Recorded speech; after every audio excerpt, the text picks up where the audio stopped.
Welcome to the Movement Hub podcast. I am your host, Josh. And I am your host, Manny.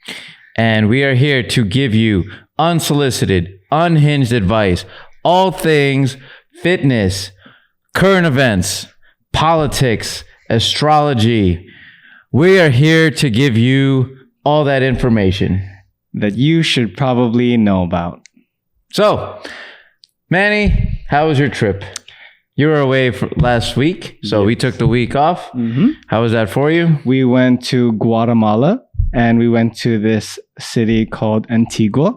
And the main highlight of the trip was hiking the volcano Acatenango, which is approximately 3,400 meters high.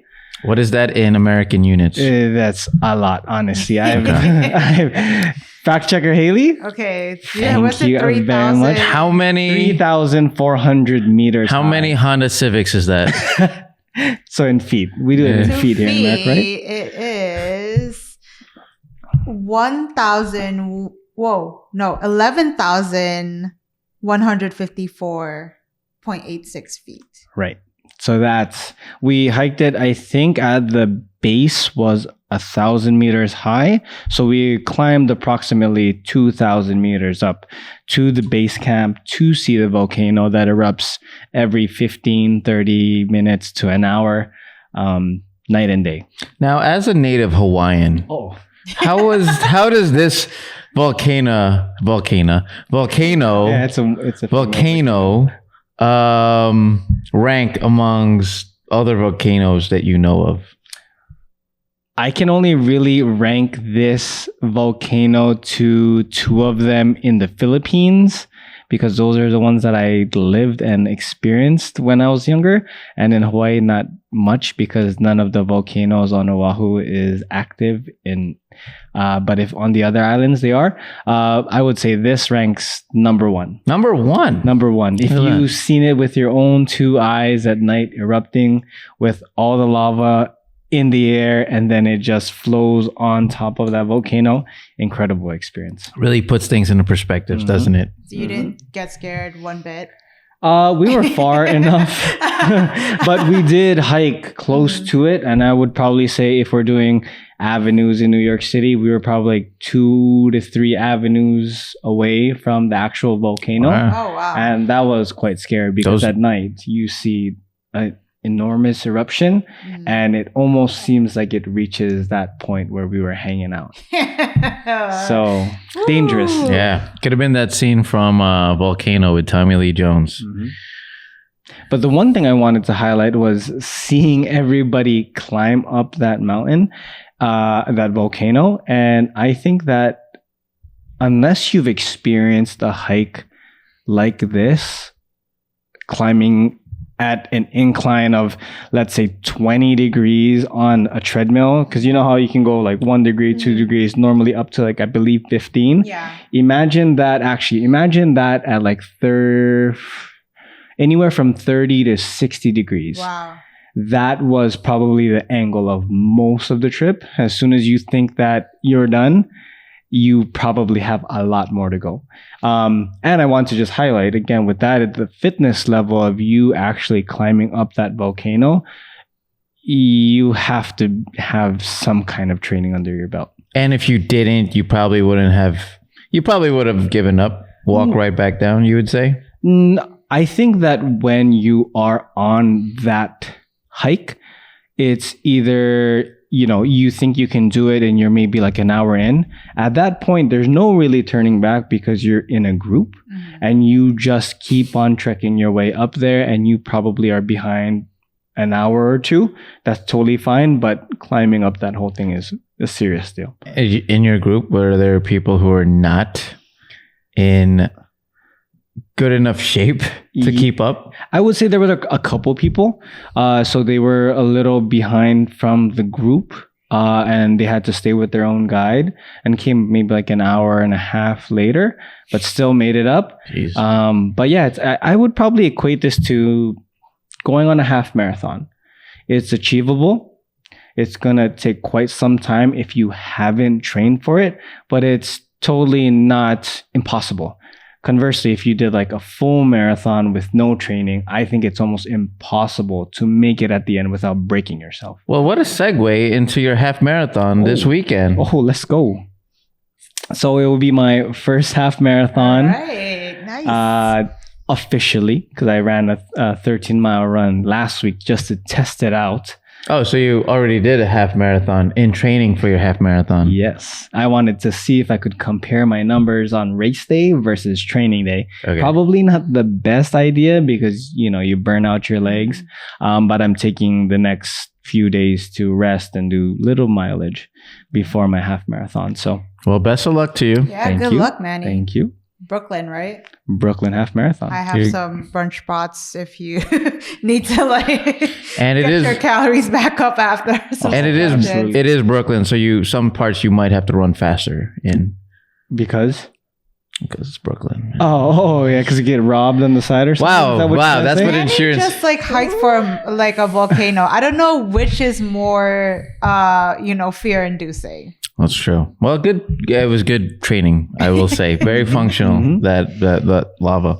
Well, but I am most excited to be back on the best podcast online, the Movement Hub podcast. Ever created. Ever created. The most original idea online that you can ever find. And no one will ever think about it again.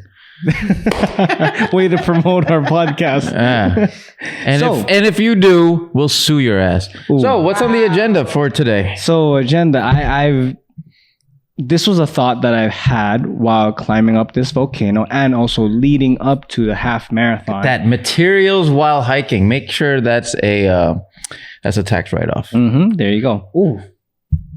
You thought about I'm it. telling my accountant right now. There you go. So I was questioning and wondering why people do hard things willingly. That's a question. That's Yeah. a question. Why do people do hard things? Willingly, by choice. By choice. I think it is sort of human nature to find meaning in this floating rock that we are revolving around the star. All right, among the cosmos.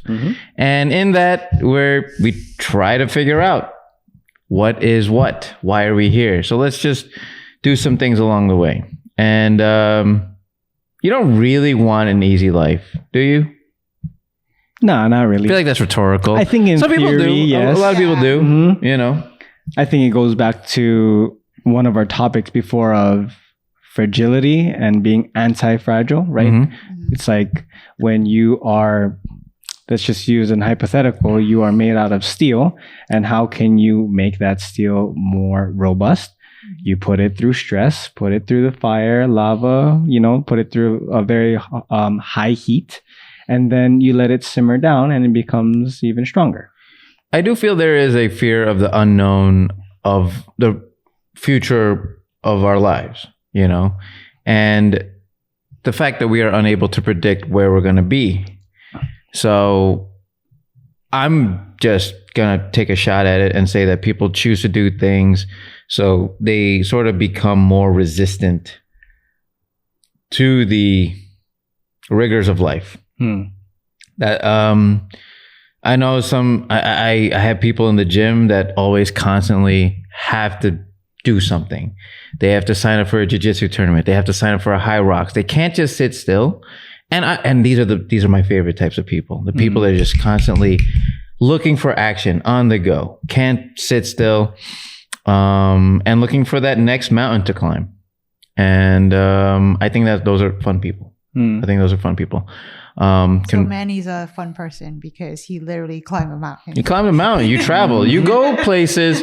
Look, you're not going to Cancun, you're not going to Cabo and just what do you want to do? I'll just sit by the beach. That would be nice, actually. It would be nice. But imagine you had to do that your whole life. Yeah. What's going to happen? You're don't you feel like you'd be a little tired of it? I'm why would I do this? Yeah, I think the perfect example would be being a couch potato. I think if you are going through a phase of just constantly sitting on your couch, watching TV, not exerting any kind of force or energy or burning calories, sweating, improving your heart, I think at a certain point it can get very old very quickly because you're not evolving, you're not changing, you're not challenging yourself. And I think that on the inverse, if you're constantly working, putting in work onto your body, I don't really necessarily think that can get old at any point. Correct. I think you're looking for a new stimulus to add to your life.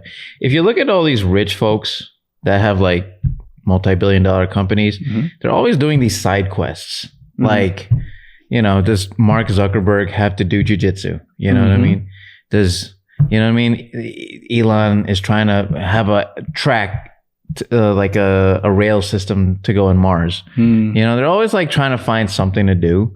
Because I feel like us normal people, we're always trying to like, hey, pay the bills, try to make ends meet. So our challenge is sort of like, hey, we be providers and we try to get paid. But these people don't have that. You know, don't have to worry about that. So they have to find another hunt, you know? And I do think, and I'm just going to speak for men, like I feel like it's the hunter-gatherer gene in us. You know, I feel like we have to just constantly like have to provide and sort of seek that excitement, that hunt, that thrill. We're always, you know, you constantly doing this makes me think about something like, else. But I as a person who grew up in sports, you know, I think the thrill of competition is what always gets me. You know, agreed. I think what it is too is putting people on the same playing field. I think to piggyback on your example of you have all these rich people, you know, on the grand scheme of things, the more money you have, I guess there is some degree of happiness that you can buy because you can afford all these lovely things without stressing about how are you going to pay for them.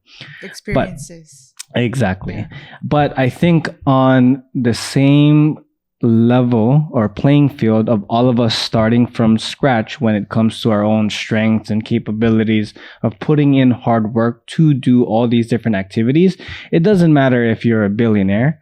It doesn't matter if you're purely broke. I mean, I guess there are some differences because you can afford different things when you have all the money versus when you're totally broke. But I guess in the grand scheme of things, you all are human on the same level. You have to put in effort in order to get better at, let's just say, a sport. So I think that's what it is. It's pretty amazing to see that no matter what background you come from, purely it's a matter of how much work you put into a specific skill physically that will tell people apart whether you've put in the work or not. Right. So you can't, I mean, genetics aside, you can't really inherit strength from your father because he was the best deadlifter in the world. Hey, Thor, I'm your long lost son, Filipino son. But, you know, I think it's cool because you could be on the same level and playing field and still put in more work than other people and can show for it. Yeah, absolutely. I think those in the fitness industry constantly choose avenues to go into. Like I feel like one, getting into the industry is a challenge in itself. It's a break from the norm. As a trainer? As a trainer, yeah, getting into the industry. Like, let's say you were like, hey, I like training. I like the changes I made. Now I want to get into actually training people and let them discover that change for themselves. And then, hey, I want to get into the C word. Oh, sorry, I almost slipped right there. Yeah. You almost said it, buddy. They want to get into Olympic weightlifting. They want to get into high rocks. I think high rocks is this new challenge that is growing. And we were just having this discussion beforehand that New York City is sold out. Toronto sold out. We might be in Amsterdam. And it's growing because it is a challenge. People are doing marathons. That's a challenge. People are getting out of their comfort zones because they want to see what they're sort of capable of. That's what it is. And they don't want to be told like you can't do it. Mm-hmm. I've had a client who are like, Josh, do you think I can do this? And I honestly said, well, anybody can do this. And then I guess she was expecting to be like, no, you're supposed to be encouraging. You're supposed to say, yes, I believe in you. And I'm like, yeah, but I don't want to, you know? Producer Hailey, what if you were in that position, what would you rather hear? What Josh said or what I would probably say? What would you say, Manny? No, I want to hear what Hailey. I would say, I would say, you got this, you can do this. If they can do it, they are no better. As long as you put in the work, I think you can do it. I think I'm more of a positive reinforcement person. I'm not one that's like, oh, I'm going to... Actually, it depends. I take that back because I did... fun fact about me, I lost 90 pounds in 2 years when I was finishing up school. And... 45 pounds each year. And it was based on something negative that someone said about me. So after that person said this, and I said, bet. But in that, it really depends. Like sometimes I'm positive, sometimes I have negative reinforcement. But if I'm looking for someone to train me, I think I would lean towards a little bit of balance. Sometimes positive. I would go towards Manny for that specific thing because I don't want to be crushed. If that's a big goal for me, I don't want to be crushed at the beginning. Well, I want that's a barrier. That is a barrier you're gonna have to get over because that was the first step. Like one, I don't want to want it more than you do. Okay, that's different, you know? Right? And so I will say, I think that's the issue. Do you think I can do this? And I'm like, yeah, of course you could do this. And then your next step is, all right, I'm going to do this. I'm going to have that self-intrinsic motivation to like get my ass off the couch and go out and start running, sign up for a high rocks class, whatever. Like I sort of want to see it. And I want to see if you have that DNA to have that drive in you. And some do, and some don't. I think you want to be the villain with good intentions. All villains believe, the best villains are those that believe that they're the hero. And they're doing right by the world. It's very telling of like what's your driver. Hey, you haven't told anyone on the podcast how you started in fitness and what was the real reason why. I think that's a great story. It was one of my friend's mom that like we were having this nice Filipino lunch, and they're like, "Oh, hey Josh, what's going on? You're getting a little fat." Ang taba mo. Yeah, and I'm like. And then you're also ugly. So no, she didn't say that. No, she didn't say that. You're like, you know what? Like, all right, I can change one of those things. You know, I think that is probably a similar experience for me because in the Philippines, I used to get bullied by so many people in elementary and middle school and high school in the Philippines because of how scrawny I used to be. So, you know, in the beginning, the catalyst that catapulted me to my fitness journey was trying to prove people wrong, and for me to come back 5-10 years later and say, look at where you are and look where I am physically. Success leaves clues. All right. This is something that we could probably go in a deep dive. For sure. We are all traumatized by Filipinos, other fellow Filipinos that have body shamed us to some extent. Just a healthy dose of trauma is going to get us to our goals, guys. That's all I'm trying to say. Villains. I have one of my coaches that's like, this coach was telling me like she was nervous. We have 19 days left. And I'm like, I'm going to need you to tell me the day before that I don't think you can do it. I think like you're going to do poorly and I'm disappointed. And if you don't get this right, I'm going to fire you. And she wanted me to say this to her. And I'm like, All right. I know. who that coach is. Like, understood. Wow. I know. This is my wheelhouse. I have to Asian parent everybody. All right. That's why I have other people in management in my gym Are you that have looking to at be me? hey, good cop, bad cop. Yeah. All right. I am the Asian dad of the family, and you have to be a doctor right away. Okay.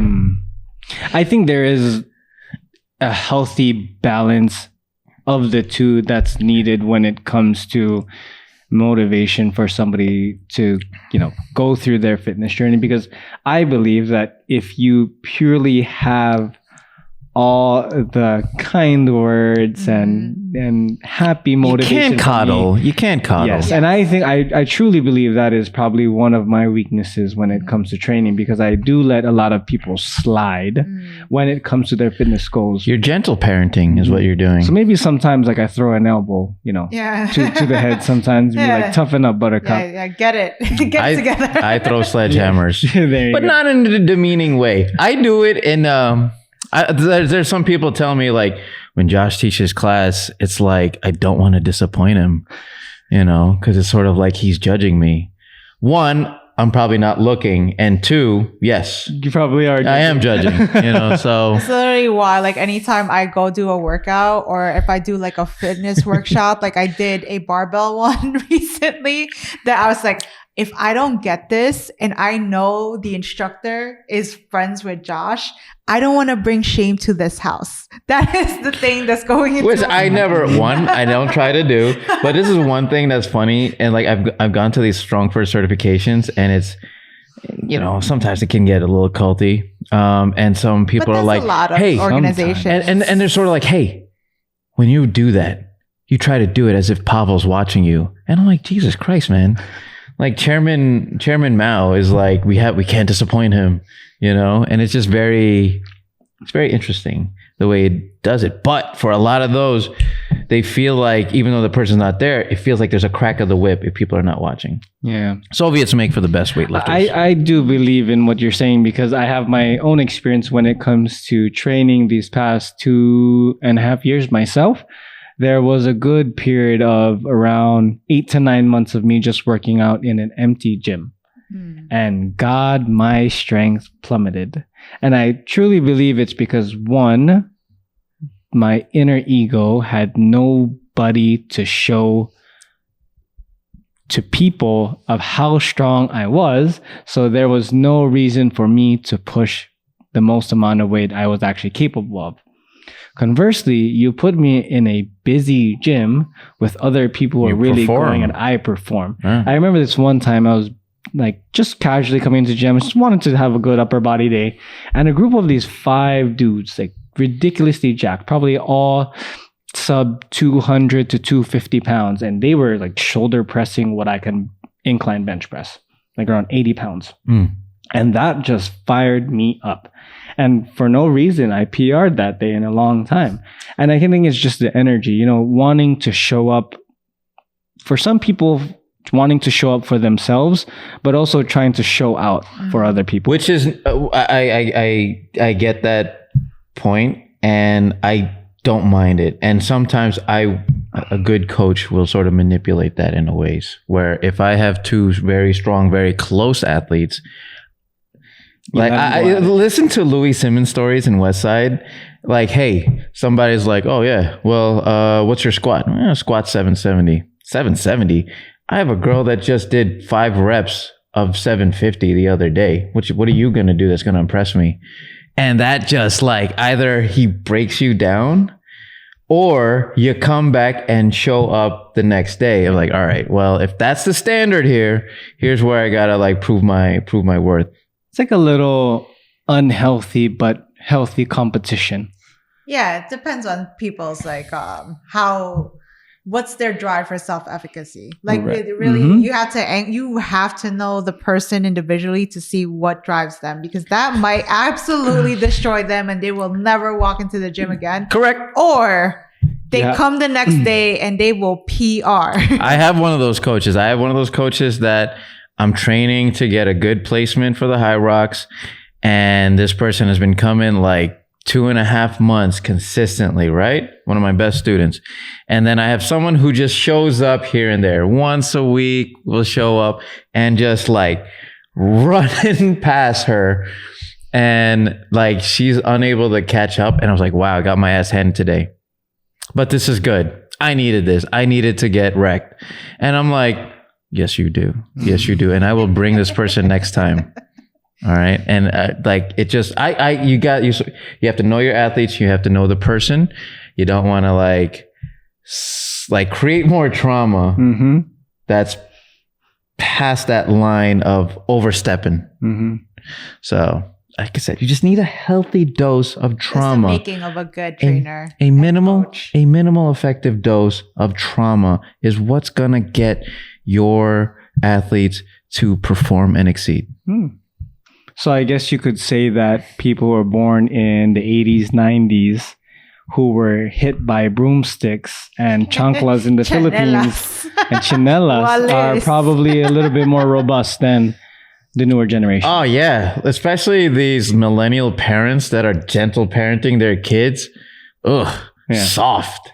So you're saying that when you have kids and they do something wrong, you're going to suplex them on the floor? Yeah. Okay. He's like, just a little bit of trauma. Yeah. Suplex. Yes, it's healthy. But anyway. Like it depends, right? Like some people need that gold star, whatever that is. Like a literal sticker, a literal acknowledgement. It's like, hey, you're doing well today. And that keeps them going, because there's one thing to get someone to start something. There's another thing to have it be sustainable.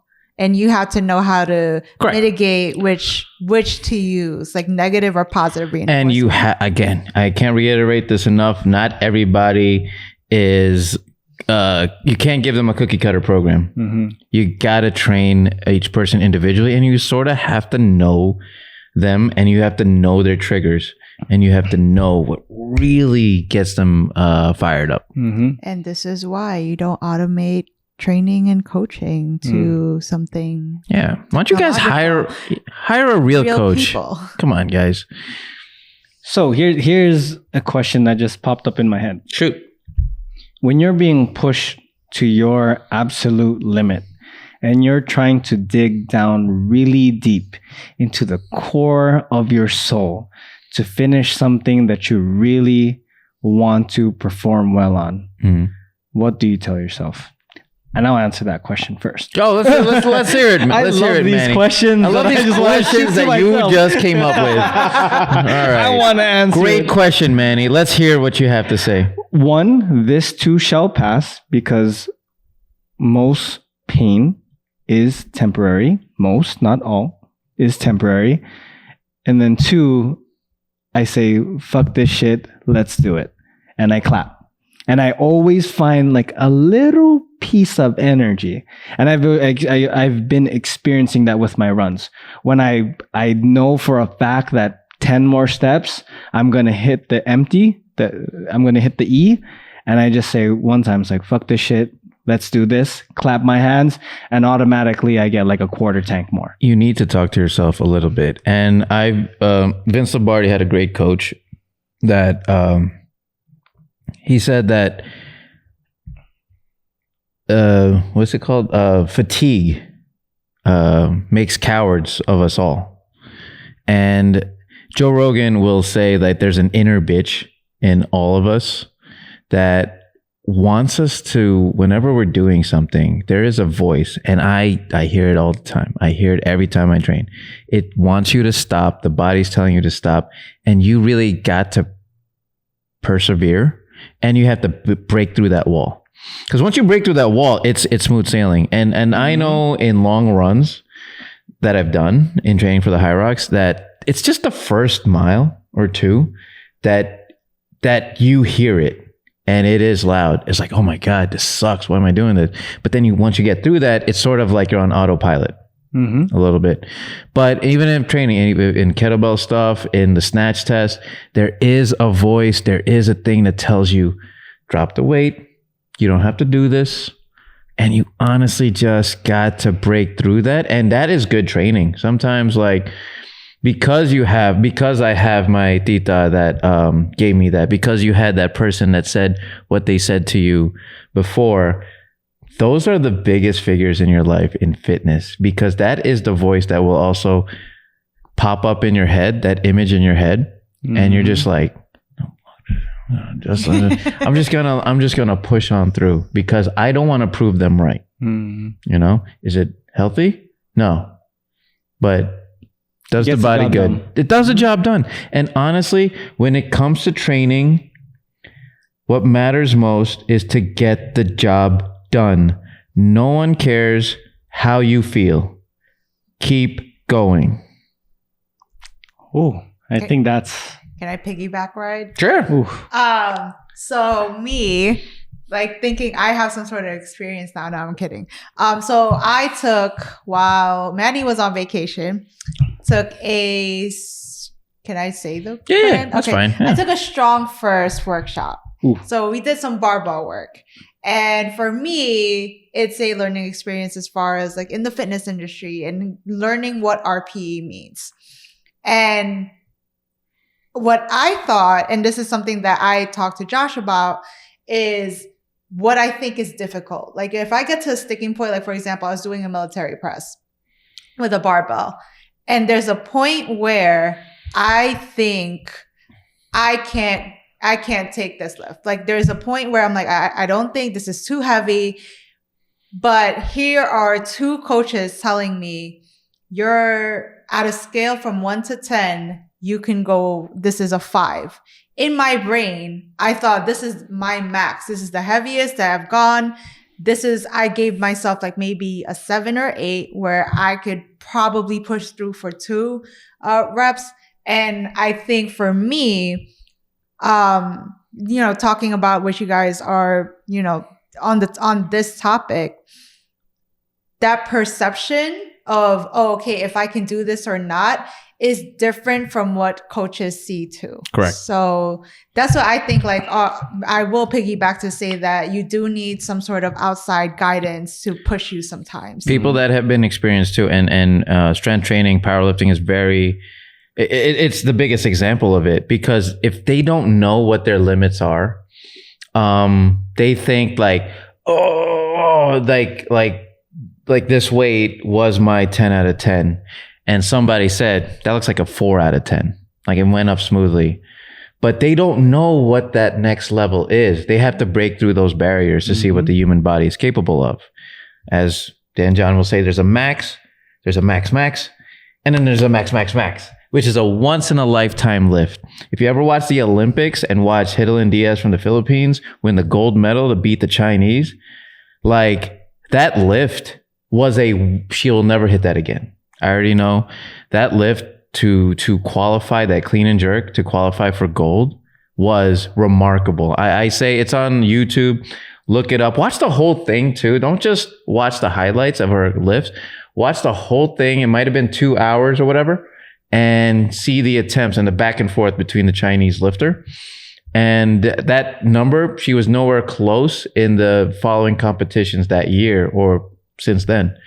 That was 10 out of 10, once in a lifetime lift. And that's why we highly recommend you do a high rocks. We highly recommend you do a powerlifting meet. You do a bodybuilding show. You run a full marathon. Like you do all these things. You do an Ironman. There's always a bigger fish to chase.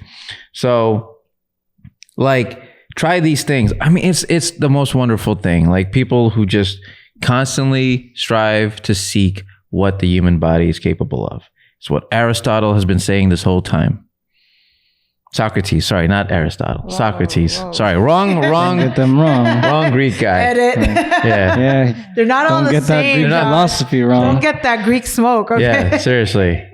But to end off this podcast, what would be your one piece of advice for somebody who wants to do the hard things and wants to do that almost impossible competition with themselves for them to do it?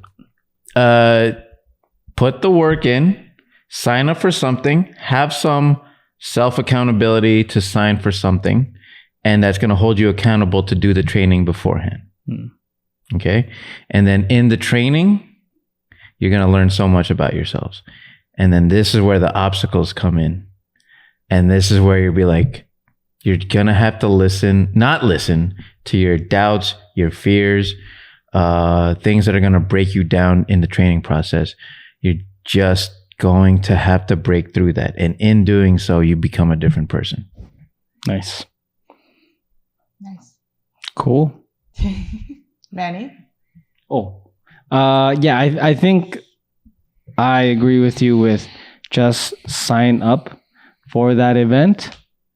And then that will almost force you into a position to actually train for it rather than wishing and wondering. At least you have a specific goal to work towards. Kind of like your New Year's resolutioners. You know, you don't have SMART goals, or you don't have a specific time for you to achieve the goal that you want to achieve. I think it's necessary, and it's an essential part of reaching your goals is to actually know what the goal is. And I guess in this podcast would be signing up for that event. Very good. Nice. Training sucks. Just show up the next day. Show up the next day, guys. Shoot all shots. Do it anyway. Pew, pew, pew. Not literally, just... And that is a podcast. And that is our podcast. Until next time.